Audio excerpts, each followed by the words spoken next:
Okay, so Miss Tamara, you are finally done with all of your training. This is our last appointment talking about training. Now you get a chance to work on your website. Listen, I'm so super proud of you.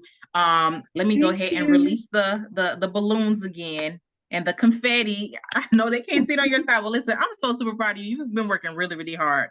All right, so tell me, what was the hardest part and what are you looking forward to the most about being a travel agent? I think the hardest part, it was just getting acclimated with Travel Joy, just kind of maneuvering through all of the options and everything that, Travel Joy has to offer. And getting through Marriott training.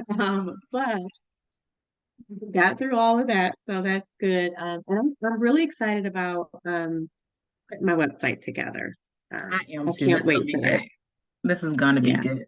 Well, Miss Tamara, I'm so super proud of you. I know training is not the easiest, and sometimes it takes a few appointments to get all the way done. But I cannot say how proud of you I am. Thank you so Thank much for choosing you. us. Oh, of course. Thank you. Amazing. Oh, you are so very welcome. Okay, so on your next appointment, listen, let's go ahead and start working on your website to get everything up and running. Okay. Awesome. Sure. Thank you, Miss Ma'am.